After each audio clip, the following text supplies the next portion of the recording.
सर्वांना माझा नमस्कार. मित्रांनो, आज मी तुम्हाला एक छानशी मराठी कथा वाचून दाखवणार आहे. सोशल मीडियावर ही कथा माझ्या वाचनात आली, मला ती खूप आवडली, म्हणून मी ही कथा तुम्हा सर्वांपर्यंत या यूट्यूबच्या माध्यमातून पोहोचवत आहे. कथेचं शीर्षक आहे गेले सांगायचे राहून. कथेचे लेखक आहेत श्रीयुत दिलीप कसगावकर. मित्रांनो, माझं हे कथा वाचन तुम्हाला आवडल्यास लाईक करा, तुमच्या मित्रांना नातेवाईकांना शेअर करा आणि माझं हे यूट्यूब चॅनल तुम्ही अजूनही सबस्क्राईब केलं नसेल तर सबस्क्राईब करायला आता विसरू नका, ही नम्र विनंती. माझ्या या कथा वाचनबाबत तुमच्या प्रतिक्रिया कमेंट्समध्ये जरूर लिहा. मित्रांनो, आता ऐका कथा गेले सांगायचे राहून. वरद आणि नेहा बस स्टँडवर पोहोचले त्यावेळी रात्रीचे 9:30 वाजले होते. 10:30 आणि 11:30 वाजता पुण्याला जाणाऱ्या बसेस आहेत, परंतु त्या हायवेने जातात. स्वारगेटला जाणारी बस रात्री 12:30 वाजता आहे, असे बस कंट्रोलरने सांगितले. ताई, तू घरी येतेस की बस स्टॉपवरच थांबतेस? वरदने विचारले. मी थांबते इथेच वरद, तू जायला हरकत नाही, नेहा म्हणाली. बाय नेहा, असं म्हणत वरद निघाला. अजून 3 तास काढायचे, कसा जाणार वेळ? विचारांच्या तंद्रीत नेहा भूतकाळात शिरली. नेहाचा पती राज अतिशय हुशार, कामात कर्तबगार, एका खाजगी कंपनीत मोठ्या पदावर नोकरीला होता. नेहा एकत्र कुटुंबातली, लग्नानंतरही माहेरच्या नातेवाईकांशी खूप जास्त अटॅचमेंट असलेली.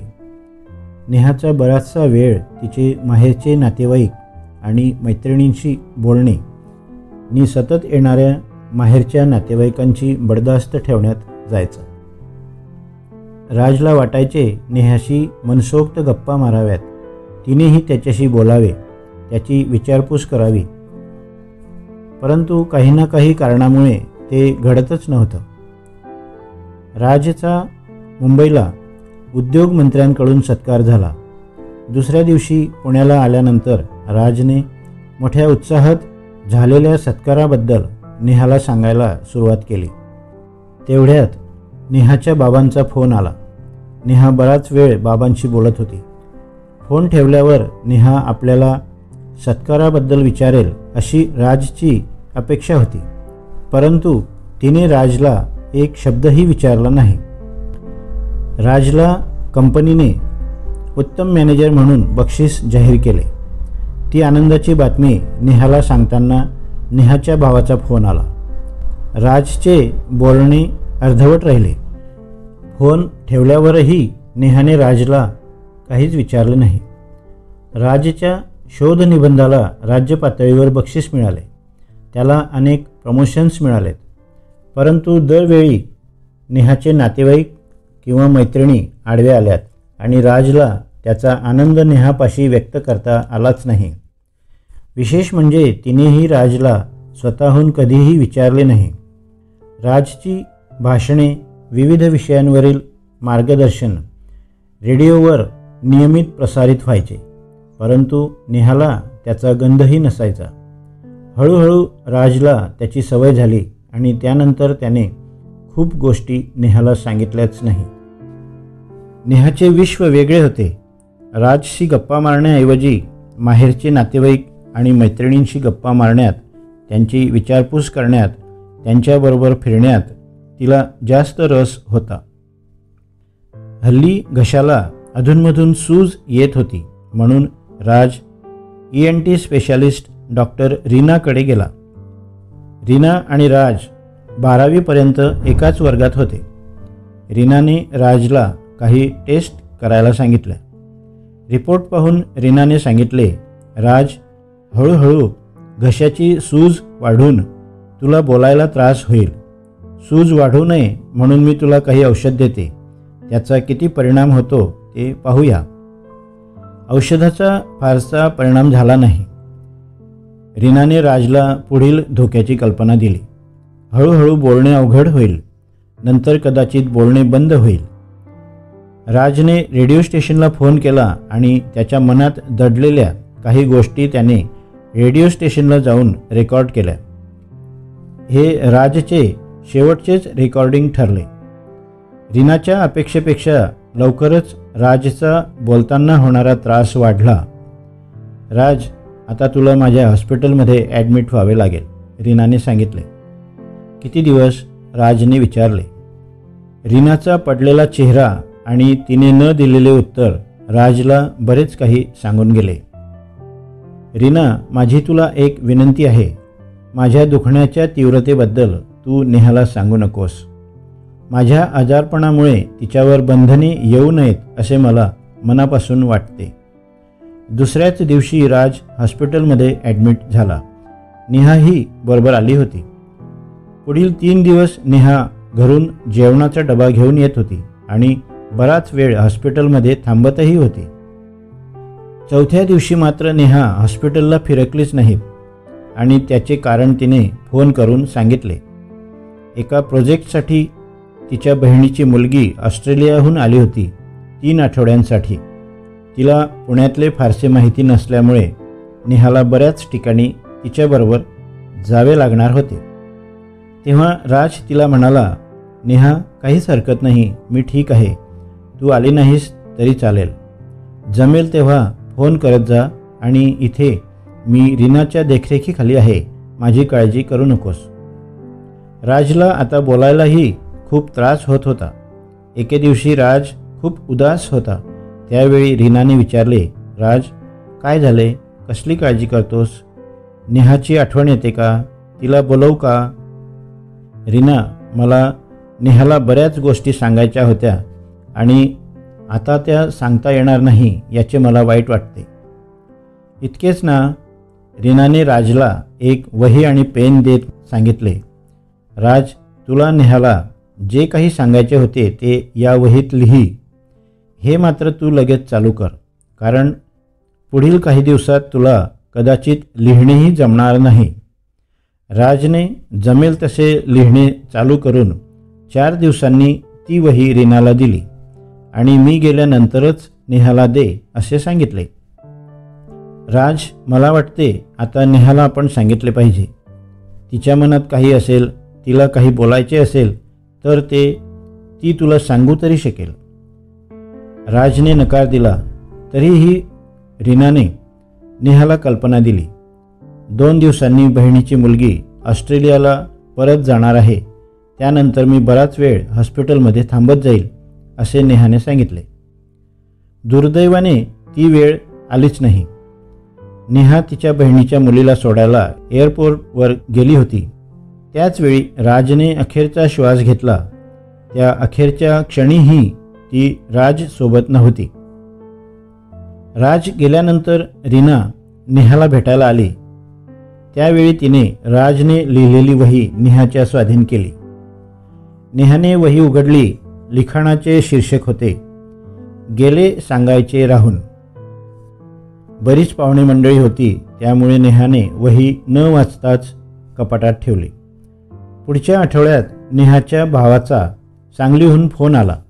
ताई, मला लोन घ्यायचे आहे, त्यासाठी तू गॅरंटर राहशील का? नेहाने ते त्वरित मान्य केले आणि ती सांगलीला जाण्यासाठी निघाली. प्रवासात बराच मोकळा वेळ मिळणार म्हणून तिने तिच्याबरोबर ती वही देखील घेतली. गाडी सुरू झाल्यावर नेहाने वही उघडली. राजने लिहिले होते, नेहा, ही वही तुझ्या हातात पडेल तेव्हा मी या जगात नसेल. आयुष्यात बऱ्याच गोष्टी मी तुला सांगायचा प्रयत्न केला, परंतु काही ना काही कारणामुळे ते राहून गेले आणि म्हणूनच या वहीत तुला न सांगितलेल्या काही गोष्टी मी लिहिलेल्या आहेत. जमेल तेव्हा जरूर वाच.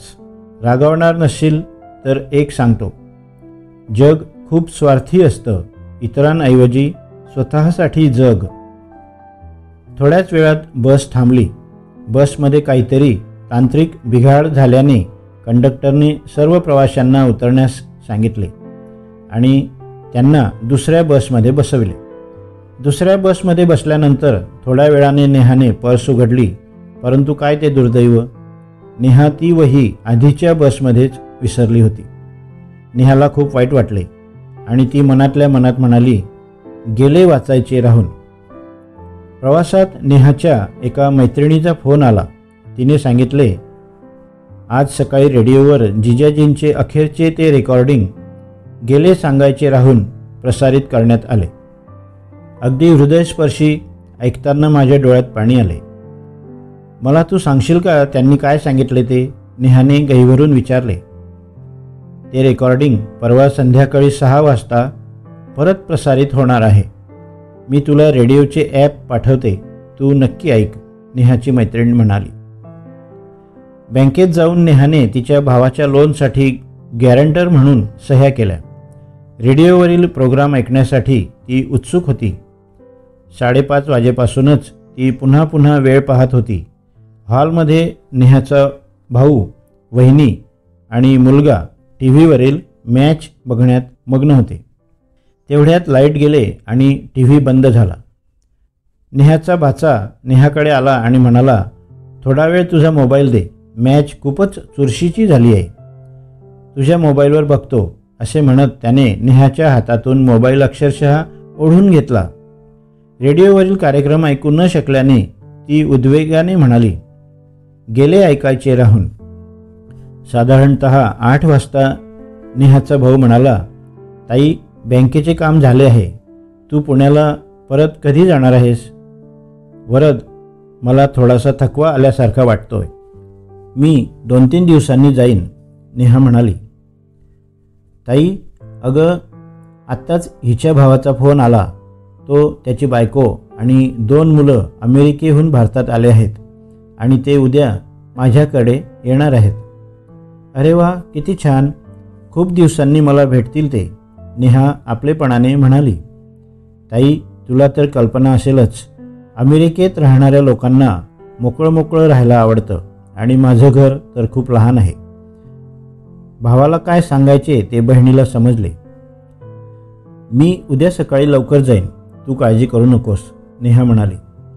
ताई, अगं ते पहाटे 4 वाजेपर्यंत येतील, वरद म्हणाला. वरद, मग मी लगेच निघते, असं म्हणत नेहाने तिची बॅग भरून रूम झाडून पुसून घेतली आणि ती निघायला तयार झाली. ताई, निदान जेवण तरी करून जा, वहिनी म्हणाली.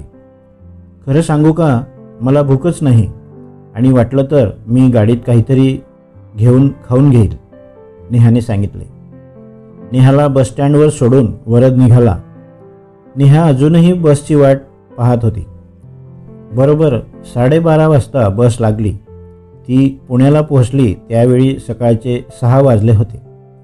सकाळी 10 वाजता नेहाच्या मैत्रिणीचा फोन आला आणि तिने विचारले, नेहा, तू जिजाजींचा प्रोग्राम ऐकलास ना?